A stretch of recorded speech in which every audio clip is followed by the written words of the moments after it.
देख लीजिए, ये बिहार पुलिस का प्रीवियस ईयर का सेट है। सेट नंबर 13 पर हम लोग पहुंच चुके हैं। जैसा कि आपको पता है कि सेट नंबर 12 तक हो चुका है। सेट नंबर 13 जो है आपको ये आज होगा। देख लीजिए, पहला क्वेश्चन पूछा है कि श्वेत प्रकाश एक किरण कांच के प्रिज्म पर आपतित होती है, वह प्रकाश वर्ण जो कांच के प्रिज्म से होकर अधिक विचलित होता है। तो याद रखिएगा कि ये जो है ना, श्वेत प्रकाश को 7 रंगों में न्यूटन ने विभक्त किया था। न्यूटन, ये बात ध्यान में रखिएगा कि न्यूटन के द्वारा श्वेत प्रकाश को 7 रंगों में विभक्त किया गया था। ये बात ध्यान रखेंगे। दूसरी बात है कि आपको एक चीज़ याद रखना है कि ये जो है ये किस हिसाब से मतलब इसका जो है ना विभक्ति है। तो आपको VIBGYOR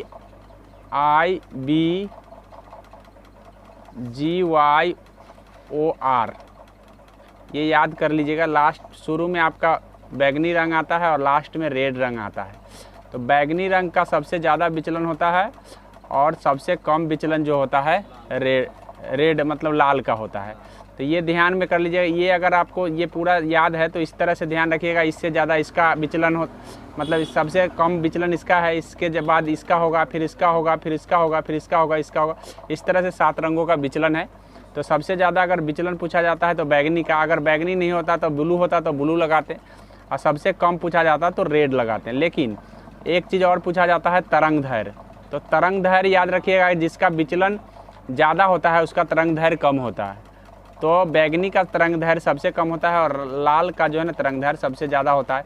इसीलिए हम सिग्नल के रूप में लाल रंग का इस्तेमाल करते हैं, कारण इसका तरंग दैर्घ्य का अधिक होना है। चलिए, तो इसका आंसर हो जाएगा आपका बैगनी। आगे देख लीजिए, अगला बोला है कि स्टेनलेस स्टील में निम्न में से कौन सा तत्व मौजूद नहीं है। तो आपको मैं बता दूं कि स्टेनलेस स्टील एक प्रकार का मिश्रण है जिसमें Fe रहता है आयरन, ठीक है, Cr रहता है क्रोमियम और Sn रहता है टीन रहता है, ठीक है। तो ये सारे चीज़ आपको रहते हैं। Fe हो गया, क्रोमियम हो गया, Sn हो गया। तो इसमें टंगस्टन नहीं रहता है। ये बात ध्यान रख लीजिए। निम्नलिखित वाक्य का सही अनुवाद चयन करें। मतलब इस वाक्य का सही अनुवाद कौन होगा। Mahatma Gandhi adopt the path of non violence, मतलब उन्होंने पाथ ऑफ नॉन वायलेंस को एडॉप्ट किया था। एडॉप्ट करने का मतलब होता है अपनाना। तो यहाँ बोला है महात्मा गांधी ने अहिंसा को रास्ता नहीं मार्ग होगा, ठीक है। महात्मा गांधी ने बिना हिंसा का मार्ग चुना, तो ये नहीं होगा। अब महात्मा गांधी ने अहिंसा का मार्ग अपनाया, तो अहिंसा का मार्ग अपनाया था। महात्मा गांधी ने यहाँ चौथा में बोला है अहिंसा के मार्ग में परिवर्तन किया, तो नहीं, परिवर्तन नहीं किया। तो 3 नंबर आपका आंसर सही हो जाएगा। भारत में अहिंसा का मतलब होता है हिंसा न करना, ठीक है। आगे बोला है भारत में वन्य जीव संरक्षण अधिनियम किस वर्ष लागू हुआ। तो इससे पूछे जाते हैं 3 सवाल। 3 सवाल को आपको ध्यान में रखना है वन्य जीव संरक्षण से। एक तो आपको 1972 याद रखना है, एक आपको 1980 याद रखना है और एक आपको 1986 याद रखना है। ये तीन जो है ना डेट आपको याद रखना है। 1972 वन्य जीव है, ठीक है, वन्य जीव से संबंधित है।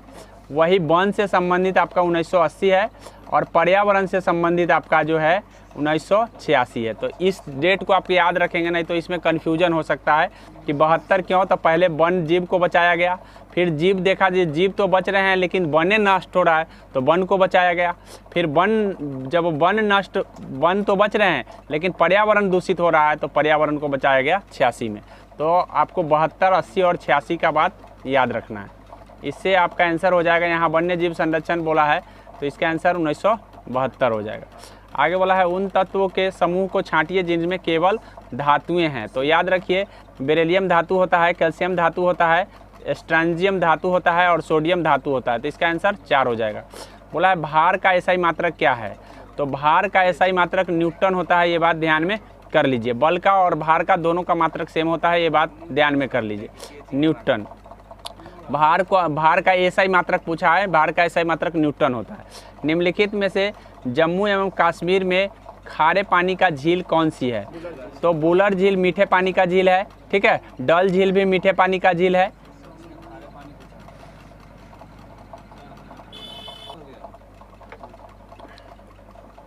चलिए देख लीजिए, डल झील जो है आपका खारे पानी का झील है, वही बुलर झील का सॉरी मीठे पानी का झील है, और बुलर झील भी मीठे पानी का झील है, और नागिन झील भी मीठे पानी का झील है। सोमेरुरी झील जो है आपको खारे पानी का झील है, जो जम्मू कश्मीर में पड़ता है, ये ध्यान में रख लीजिए। आगे बोला है निम्नलिखित में से दक्षिण भारत की सबसे ऊंची चोटी कौन है? तो दक्षिण भारत की सबसे ऊंची चोटी का नाम है, सीधे भारत की सबसे ऊंची चोटी पूछता है तो केटू का जो होता है, केटू गॉडविन ऑस्टिन होता है, लेकिन दक्षिण भारत क्या देता है तो अनाईमुडी होता है। ठीक है, याद रखिएगा, अनाईमुडी जो है ना दक्षिण भारत की सबसे ऊंची चोटी है, और किस पहाड़ी में है तो अन्नामलाई पहाड़ी में है, ये बात ध्यान में कर लीजिए। लेकिन डोटा बेटा दूसरे नंबर पर आता है, याद रखिएगा, और डोटा बेटा नीलगिरी पहाड़ी की सबसे ऊंची चोटी है। नीलगिरी पूछेगा तो आपको डोटा बेटा लगाना है, लेकिन अगर दक्षिण भारत का सबसे ऊंची चोटी पूछेगा तो अनाईमुडी होगा, जो कि अन्नामलाई पहाड़ी में पड़ता है। तो ये बात आपको ध्यान में रखना है। लेकिन सीधे भारत का पूछेगा तो आपको केटू, जिसको हम गॉडविन ऑस्टिन के नाम से जानते हैं, ये बात आपको ध्यान रखना है। निम्नलिखित में से कौन से वृक्ष में अपस्थानिक मूल पाई जाती है? मतलब अपस्थानिक मूल का मतलब होता है कि पेड़ के दूसरे जड़ के अलावा और कहीं अगर जड़ बन जाता है तो उसको हम अपस्थानिक मूल कहते हैं। तो आप बरगद के पेड़ में देखे होंगे कि लटक जाता है जड़, तो उसी को हम अपस्थानिक मूल के नाम से जानते हैं। आगे है लास्की के विचार से संप्रभुता किसमें है? तो उसने लास्की ने बताया था कि संप्रभुता तभी बची होगी जब बहुदलीय व्यवस्था होगी। ठीक है, बहुदलीय व्यवस्था में संप्रभुता है लास्की के अनुसार। लास्की ने यह भी बताया है कि वातावरण का स्वतंत्र होना, कोई भी वातावरण ऐसा बने जिसमें सभी को अपने जो है ना विकास करने का पूरा हक हो, तो उसको हम स्वतंत्र वातावरण के नाम से जानते हैं। तो लास्की के बाद इतना ध्यान रखना है। आगे बोला है R.M. वर्ड और जेम्स थॉमसन कौन सी भू राजस्व व्यवस्था लाया था? तो बर्ड ध्यान रखिएगा, बर्ड जो लाया था महालवाड़ी लाया था, याद रखिए, बर्ड आएगा बर्ड आएगा, महालवाड़ी लगा दीजिएगा। ठीक है, और उसके बाद है ये सब अंग्रेजी राज्य में जो है ना ये सारी व्यवस्था लाए गए थे। सबसे पहला व्यवस्था जो है ना अस्थाई बंदोबस्त लाया गया था, जो लॉर्ड कॉर्नवालिस के समय लाया गया था। ठीक है, और मुंड्रो के समय जो है ये लाया गया था आपको रैयतवाड़ी व्यवस्था, ये बात ध्यान में कर लीजिए। बोला है सूती वस्त्र के साक्ष्य प्राप्त हुए हैं। तो सूती वस्त्र का जो साक्ष्य प्राप्त हुआ है वो मोहनजोदड़ो से प्राप्त हुआ है। मोहनजोदड़ो से और भी कई चीज़ें प्राप्त हुए हैं, जैसे विशाल स्नानागार, विशाल अन्नागार, और सूती वस्त्र के साक्ष्य। जोते हुए खेत का जो प्रमाण मिला है ये आपको ध्यान रखना है कालीबंगा से। लेकिन नृत्य करने वाली नर्तकी का प्रमाण जो है ना मोहनजोदड़ो से मिला है, ये बात ध्यान कर लीजिएगा। बंदरगाह का जो प्रमाण मिला है वो लोथल से मिला है। इन चीज़ों को आपको ध्यान में रखना है। स्वागत का संधि विच्छेद क्या होगा? तो सु जो रागत होता है स्वागत। ब्रेल पद्धति में बिंदुकित पैटर्न की संख्या कितनी होती है? तो 63 गो बिंदु होता है, ये बात ध्यान में कर लीजिए। रासायनिक परिवर्तन के साथ होते हैं नए प्रकार के पदार्थों का निर्माण होता है। निकाय के एंथैलेपी परिवर्तन होता है। पदार्थों में रासायनिक गुणों का परिवर्तन होता है। यानी सभी आंसर इसके हो जाएंगे। उत्पादन का संभावना वक्र का ढाल कहलाता है, तो उसको हम MRT के नाम से जानते हैं। MRT क्या होता है? नीचे का ढलान अगर बनता है तो हम उसको उत्पादन का संभावना वक्र के नाम से जानते हैं। इसको हम उत्पादन का संभावना वक्र कहते हैं। तो इस बातों को आपको ध्यान रखिएगा। इसको कहते क्या है? MRT कहते हैं, ये बात ध्यान कर लीजिए। बोला है मुर्गियों एवं अंडों का अधिक उत्पादन होना क्या कहलाता है? तो उसको हम रजत उत्पादन के नाम से जानते हैं। ठीक है, उसके बाद है आपको ध्यान रखना है कि जो गुलाबी क्रांति होता है ये जो है ना झींगा से संबंधित है। ठीक है, धूसर क्रांति होता है जो उर्वरक के से संबंधित है, और रजत क्रांति होता है अंडा और मुर्गी से संबंधित है। एक हरित क्रांति होता है जो फसल से संबंधित है। एक श्वेत क्रांति होता है जो दूध से संबंधित है। एक पीली क्रांति होता है जो तेल से संबंधित है। इन चीज़ों को भी ध्यान में आप रख लेंगे। आगे बोला है पक्षियों में तेल अथवा गन मेटल किसका मिश्र धातु ये बोला है। तो गन मेटल में याद रखिएगा तीन धातुएं मिले हुए हैं, एक कॉपर, एक एसएन और एक जिंक। ये तीनों जो है ना मिला है। इसमें सबसे ज़्यादा प्रतिशत 88% कॉपर होता है, ये बात आप ध्यान में कर लीजिए। बोला है पक्षियों में तेल अथवा प्रीन ग्रंथि किस भाग से होती है? मतलब तेल का जो ग्रंथि है वो किस भाग से निकलता है? तो पक्षियों के पीछे जो है ना पूंछ तर जो है ना एक अधर भाग होता है, वहीं से तेल ग्रंथि आपको निकलता है। बोला है उपयुक्त मॉडल का चयन कर रिक्त स्थानों को भरना है। मॉडल वर्ब लगाना है इसमें। बोला है द ट्रेन अराइव सो सून, मतलब एक संभावना व्यक्त कर रहा है, लेकिन पूरी संभावना है, जोरदार संभावना नहीं है, तो उसके लिए हम कैन का प्रयोग कर लेते हैं। ठीक है, जोरदार संभावना न हो तो कैन का प्रयोग कर सकते हैं। ठीक है, बोला है पिछले कुछ वर्षों में अर्थव्यवस्था के किस क्षेत्र ने बिहार में सबसे तेज़ी विकास लाया है। तो पिछले कुछ वर्षों में सेवा क्षेत्र में जो है ना, अर्थव्यवस्था में काफ़ी विकास बिहार में आया है, सेवा क्षेत्र में। बोला है जो व्यक्ति परिश्रमी होता है उसे सफलता मिलती है। मिश्रित वाक्य को अंग्रेजी में रूपांतरित करें, मतलब ये वाक्य जो है ना एक मिश्रित वाक्य है और इसका अंग्रेजी रूपांतरण क्या होगा ये पूछा गया है। तो बोला है the person is diligent goats, goats नहीं होगा, ठीक है, ये याद रखिएगा। द पर्सन इज इंटेलिजेंट, तो इंटेलिजेंट नहीं होगा, ठीक है, डिलीजेंट होता है परिश्रमी का। आगे है, आगे बोला है the person who is diligent gets success, ये वाला सही हो जाएगा, ध्यान कर लीजिए। आगे बोला निम्नलिखित वाक्य में प्रश्नवाचक वाक्य निम्न में बदलने के लिए नीचे दिए गए कौन सा विकल्प सही होगा। मतलब nobody believes a liar, nobody believes a liar, इसका प्रश्नवाचक चिन्ह कौन होगा। तो हूँ बिलीव्स ए लेयर इसका हो जाएगा सही, सही प्रश्नवाचक, हूँ बिलीव्स ए लेयर। आगे बोला है राम तजु पै गुरु न बिसारूँ, गुरु के सम हिरकुहू न निहारूँ। उपयुक्त वाक्य में किसको महत्व दिया गया है, तो गुरु को महत्व दिया गया है, यहाँ पे साफ साफ दिख रहा है, तो इस तरह से आप देख सकते हैं। आगे बोला है कि हिंद महासागर में अमेरिकी नौसेना अड्डा स्थित है। मतलब हिंद महासागर में अमेरिकी नौसेना का अड्डा कहाँ पर है, तो वो डियागो गार्सिया में बना करके रखा है। चागोस द्वीप पड़ता है जहाँ पे डियागो गार्सिया जो है ना गर्त है, जो कि आपको ध्यान रखना है, वहीं पे अमेरिका का अड्डा बना हुआ है नौसेना का। आगे बोला है कि वाक्य के निम्नलिखित भाग को नीचे दिए गए शब्द वाले विकल्पों को बदले। मतलब बोला है it is liable to catch, ठीक है, फायर इजली, मतलब इसमें बोला है कि जिसको हम आसानी से आग लगा सकते हैं उसको क्या कहते हैं, तो उसको हम इनफ्लेमेबल बोलते हैं। क्या बोलते हैं, इनफ्लेमेबल बोलते हैं, इनफ्लेमेबल जिसको हम आसानी से आग लगा सकते हैं। आगे बोला है, हाँ तो बस वो इनफ्लेमेबल होगा। आगे बोला है 10 के पावर n -1 11 से विभाजित होता है जब n एक सम संख्या होगा। तो देख लीजिए 10 के पावर आप 2 दे दीजिए या -1 कर दीजिए, तो 100 में से 1 घट गया तो कितना हो गया, कितना 99 आ गया। तो 99 11 से विभाजित होता है कि नहीं, तो n के जगह क्या है 2 है, तो 2 कैसी संख्या, सम संख्या, तो 2 1 क्या हो जाएगा, सम संख्या हो जाएगा। इस बात को ध्यान में कर लीजिए, ठीक है। आगे बोला है मयूरभंज खनिज क्षेत्र स्थित है। तो मयूरभंज जो खनिज क्षेत्र है वो उड़ीसा में पड़ता है, ये बात आप ध्यान में कर लीजिए। वह पादप जिसमें बीज फलों के भीतर होता है, तो याद रखिएगा जो है पौधे जो है ना 2 तरह के होते हैं, एक आवृत बीजी होते हैं, एक होता है अनावृत बीजी, अनावृत बीजी। तो अनावृत बीजी को हम जिम्नोस्पर्म के नाम से जानते हैं, आवृत बीजी को एंजियोस्पर्म के नाम से जानते हैं, याद रखिएगा। तो जिसके भीतर बीज बन रहा है तो इसका मतलब आवृत बीजी होगा, अर्थात वो एंजियोस्पर्म होगा। इस बातों को आप ध्यान में कर लीजिए। आगे है, अगला है कि जब कोई वस्तु मुक्त रूप से पृथ्वी की ओर गिरती है तो उसकी कुल ऊर्जा कितना होगा। तो मुक्त रूप से गिरने पर उसका ऊर्जा नियत हो जाता है, ये बात ध्यान में कर लीजिए। निम्न में से कौन सा एक रूपांतरित तना है, मतलब तना कौन है, तो आलू एक तना है, जड़ नहीं होता है, गाजर जड़ है, मूली जड़ है, शकरकंद जड़ है, शकरकंद का मतलब अलुआ होता है, ये बात ध्यान में कर लीजिए। इस विषय पर एक भी अच्छी पुस्तकें नहीं है, इसमें अशुद्धि क्या है, मतलब इस लाइन में लिखा है कि इस विषय पर एक भी अच्छी पुस्तकें नहीं है, तो इसमें गलती क्या है, तो नाउन संबंधी गलती है। अब क्या नाउन संबंधी गलती है, तो यहाँ पर तो एक लिख दिया है, यहाँ पे पुस्तकें लिख दिया है, तो पुस्तकें में पुस्तक होगा, पुस्तकें नहीं होंगे, इसीलिए यहाँ पे नाउन संबंधी त्रुटि है।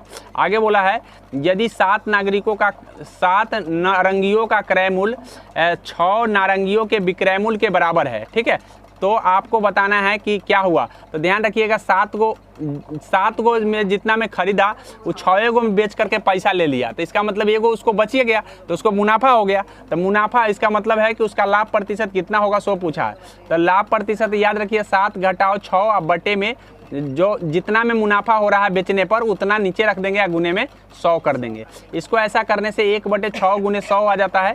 ऐसी परिस्थिति में इसका देख लीजिए किया जाता है 6/100। और 6/100 को काटिएगा तो दूध सॉरी उल्टा लिखा गया, 100/6 होगा। 100 ये हो गया 100/6, तो काट देंगे तो 50/3। 50/3 का पूर्णांक जो है ना 16.2/3 आता है, ये बात ध्यान में कर लीजिए। ये सवाल जो है ना, ये इंटरमीडिएट जो है ना, ये साइंस लेवल का 12th का सवाल है, लेकिन अब 12th के पैटर्न बदल दिए गए हैं। 12th के सवाल नहीं पूछे जाएंगे, ये कह दिया गया है, नोटिफिकेशन में भी डाल दिया गया, इसलिए 12th के सवाल आपको नहीं पूछा जाएगा। पिछले कुछ वर्षों में मैंने बता दिया कि टफ कर दिया गया था, जिसके कारण हल्ला हुआ, लोगों को बताया गया कि भाई 11th स्तर पर आप एग्जाम ले रहे हो और 12th स्तर का पूछ रहे हो, तो इसका मतलब क्या है कि आप लेना नहीं चाह रहे हो। तो ऐसे परिस्थिति में अब जिस वर्ष हल्ला हुआ उस समय से 10वां लेवल तक ही पूछे जाते हैं, इसलिए ध्यान रखिए। ऐसे हम इसका आंसर बता दे रहे हैं, इतना होगा, लेकिन इस पर हमको जोर देने की जरूरत नहीं है। आगे बोला है, चीन ने भारत के LPG सुधारकों के समान अपने संरचनात्मक सुधार कब से शुरू किया? मतलब कब से चीन ने अपने LPG पर सुधार किया है? तो उसने जब सोवियत संघ का विघटन हुआ है तब से, 1991 से। आगे बोला है क्या, चलिए ठीक है, आप इस बात को खाली ध्यान रखेंगे कि चीन ने कब अपना LPG पर सुधार किया है। तो उसने सुधार किया है 1991 में। 1991 में ही सोवियत संघ का विघटन हो गया था, इस बात को भी ध्यान रखेंगे। निम्नलिखित प्रत्यक्ष अप्रत्यक्ष नीचे दिए गए हैं, मतलब डायरेक्ट से इनडायरेक्ट में आपको चेंज करना है। इनडायरेक्ट दिया है, डायरेक्ट में चेंज करना है। देखिए यहाँ लिखा है, he said that he had to work hard, he had to work hard. तो यहाँ पे देखिए हैड आया है, तो हैड आया तो इसका मतलब जनरली जो है आपको ध्यान रखना है कि यहाँ पे देखिए ही said that I must work hard, फिर लिखा है he said I will have. तो ये क्या है, कौन वाला सही हो जाएगा? 3 वाला। बोला he said I have to work hard, ऐसा क्यों बताओ?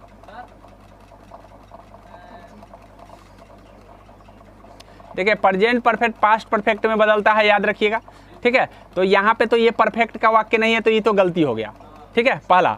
दूसरा कि यहाँ पे विल हैव ये दिया है आई शैल हैव, तो शैल हैव दिया है तो ये फ्यूचर का आ गया, ठीक है, फ्यूचर परफेक्ट। तो यहाँ पे फ्यूचर परफेक्ट जो है ना, ये क्या बदलेंगे, तो टू वर्क हार्ड यहाँ दिया है, तो ये आपको ध्यान रखना है। शुड वुड का प्रयोग हो जाता है जब फ्यूचर आता है, तो शुड वुड का इसमें प्रयोग है इस क्वेश्चन में नहीं, तो इसीलिए दूसरा वाला भी गलती हो गया।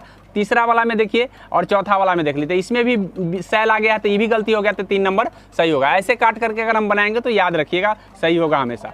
किसी बात को अत्यधिक बढ़ाकर कहना क्या कहलाता है? तो अतिशयोक्ति होता है। बढ़ा चढ़ाकर बात को कहना अतिशयोक्ति, याद रखिएगा। यह कथन किसका है कि प्रकृति अवस्था में जीवन एकाएकी दरिद्र, अपवित्र, असभ्य हो जाता है। मतलब जब आप प्राकृतिक अवस्था में होते हैं तो आपका जीवन क्या हो जाता है? दरिद्र हो जाता है, अपवित्र हो जाता है, असभ्य हो जाता है। ये किसने कहा था? तो ये हॉब्स ने कहा था। किसने कहा था? हॉब्स ने।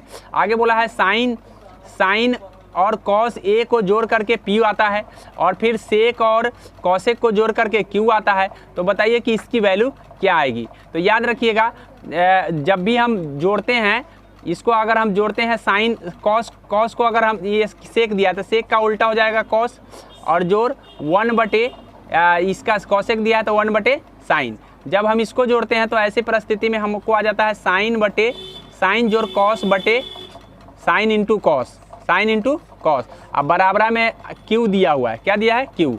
तो इसकी वैल्यू पी ऑलरेडी दे रखा है, तो इसकी वैल्यू जो है यहाँ देख लीजिए पी दे रखा है, ये पी दे रखा है ना, तो इसकी वैल्यू तो हाँ, तब जब क्रॉस मल्टीप्लिकेशन हम करते हैं तो कितना आ जाता है? क्रॉस मल्टीप्लिकेशन करते हैं तो यहाँ क्यू है, तो ये जो है पी आ जाएगा, यहाँ बटा में क्यू हो जाएगा, पी बटे क्यू आ जाएगा। जब मान बढ़िएगा तो लास्टली आपको जो है इसको हल करके देख लीजिएगा, हल करने पर आपको 2p आ जाएगा। कितना आ जाएगा? 2p। रामचंद्र शुक्ल द्वारा रचित कविता पर निबंध का मूल भाव क्या है? तो उसने मूल भाव क्या बताया है, सो पूछा है। तो मूल भाव बताए हैं कि कविता का अर्थ बताना उनका मेन भाव है, कविता का अर्थ बताना। बोला है बाजार मांग वक्र होता है, कैसा होता है? तो उपभोक्ताओं के मांग के वक्र के क्षैतिज होता है, याद रखिएगा। बाजार का मांग वक्र आपसे पूछेगा कैसा होगा? उपभोक्ताओं के मांग वक्र के क्षैतिज होगा। आगे बोला है रॉबिन्सन के अनुसार निम्न में केंद्रीय आर्थिक समस्याओं के लिए उत्तरदायी है। तो कौन सा उत्तरदायी है? ठीक है, उत्तरदायी नहीं है। तो असीमित आवश्यकता, दुर्लभ साधन, साधनों का वैकल्पिक उपयोग, साधनों का मध्य मध्य पूर्ण पूरकता, तो याद रखिएगा असीमित आवश्यकता नहीं है, ठीक है। असीमित आवश्यकता रॉबिन्सन नहीं बताया है, नहीं, उसने नहीं बताया कि असीमित। यहाँ पर क्वेश्चन क्या कहा है, पहले क्वेश्चन को समझिए। क्वेश्चन बोला है कि रॉबिन्सन के अनुसार निम्न में कौन केंद्रीय आर्थिक समस्याओं के लिए उत्तरदायी नहीं है। यानी कहने का मतलब है कि केंद्र का समस्या के लिए कौन उत्तरदायी नहीं है। तो केंद्र के पास असीमित आवश्यकता होगा, असीमित आवश्यकता होगा, ये समस्या असीमित जब आवश्यकता होगा तो केंद्र के पास है असीमित आवश्यकता, तो समस्या कहाँ हो गया। समस्या थोड़ी पैदा कर रहा है, असीमित आवश्यकता है लेकिन इस समस्या पैदा नहीं करता है। आवश्यकता तो सबको है लेकिन आवश्यकता समस्या नहीं पैदा करते हैं, ये बात ध्यान में कर लीजिए। रॉबिन्सन ने ऐसा नहीं बताया। हाँ, उसने बोला है कि दुर्लभ साधन, अगर साधन नहीं होंगे तो समस्या होगा, दुर्लभ साधन नहीं होंगे तो समस्या होगा। उसके बाद बोला है साधनों के वैकल्पिक उपयोग, अगर आप वैकल्पिक उपयोग नहीं करेंगे तो समस्या पैदा लेगा, ठीक है। उसके बाद बोला है कि साधनों के मध्य पूर्ण पूरकता, मतलब अगर एक दूसरे का पूरक नहीं बनाएंगे तो भी समस्या पैदा लेगा। तो यानी कहने का मतलब ये सब है लेकिन ये नहीं है, ये ध्यान में कर लीजिए। बोला है बल का बीमीय सूत्र क्या है, तो बीमीय सूत्र आपको ध्यान रखना है, बल का होता है F, हमने बताया है F = ma होता है। क्या होता है ma, तो m को हमको केजी में मापते हैं कि नहीं मापते, और a को मीटर प्रति सेकेंड स्क्वायर होता है। आपको केजी के लिए क्या लिखाता है, m लिखाता है, ठीक है। m0 लिख सकते हैं ज़्यादा से ज़्यादा। उसके बाद क्या है, नहीं m0 होगा या m1 होगा, बताइए। m1 होगा, 0 तब होगा जब उसमें वो रहता ही नहीं है, तो याद रखिए m1 हो गया। उसके बाद -2 वाला किस में, एक ही ऑप्शन में है, 3 नंबर में -2 वाला है ना, कहाँ कथी 1 लिखा है, कै नंबर में, 3 नंबर में मैं बता दे रहा हूँ, 1 मिनट। यहाँ देखिए दो तरह से बोला है लिखा जा सकता है, ठीक है। एक तो इस तरह से लिखा जाता है, दूसरा इस तरह से लिखा जाता है। अब दोनों में से आप देख लीजिए कि कौन, तो ये वाला आ रहा है कि नहीं आ रहा है, ये वाला। आप अभी बोले हैं कि m होगा, l होगा, उसके बाद t के -2 होगा, इतना दिया है कि नहीं दिया यहाँ पे, बोला या तो ये होंगे या तो ये होंगे। चलिए देख लीजिए आगे। हाँ, 3 नंबर सही होगा। निम्नलिखित में कौन सा एक कारक पृथ्वी की सतह पर तापमान के वितरण को प्रभावित नहीं करता है, मतलब टेम्परेचर को प्रभावित नहीं करता है, ये बोला है। तो ओवरऑल भूकंप से टेम्परेचर प्रभावित नहीं होता है। दिन होगा तो टेम्परेचर बढ़ेगा, अक्षांशीय स्थिति घटेगा बढ़ेगा तो भी बढ़ जाएगा। समुद्र तल से अगर आप ऊंचे रहेंगे तो ठंडा में रहेंगे। इस तरह से ध्यान रखिएगा कि भूकंप जो है ना प्रभावित नहीं करते हैं। आगे बोला है अंतः श्वसन तभी होता है जब वायुमंडलीय दाब फेफड़े के दाब के डैश होते हैं, तो फेफड़े के दाब के से कम होगा तभी अंतः श्वसन होगा, अर्थात तभी आप सांस ले पाएंगे जब फेफड़े के दाब से वायुमंडलीय दाब कम होगा। अगर वायुमंडलीय दाब और फेफड़े के दाब दोनों बराबर हो गए तो आप सांस नहीं ले पाएंगे, जहाँ है वहीं पे आपका सांस रुक जाएगा, ठीक है। इसीलिए आपका दाब जो है ना, याद रखिएगा, आपका दाब ज़्यादा होना चाहिए अंदर का और वायुमंडलीय दाब कम होना चाहिए, जिसके कारण आप सांस खींचते हैं। तो ये ध्यान रखिएगा, ये बड़ा मैटर रखता है। आगे बोला है मौलिक अधिकार के परिवर्तन के लिए याचिका यानी रीट जारी की जा सकती हैं। तो रीट जो है ना कौन जारी करता है, ये याद रखिए, सर्वोच्च न्यायालय और उच्च न्यायालय दोनों के द्वारा रीट जारी होता है। सर्वोच्च न्यायालय जो है ना 5 प्रकार के रीट जारी करते हैं और उच्च न्यायालय 6 प्रकार का रीट जारी करता है, ये बात ध्यान में कर लीजिए। बोला है EDTA क्या एक लिंगेट है, ठीक है।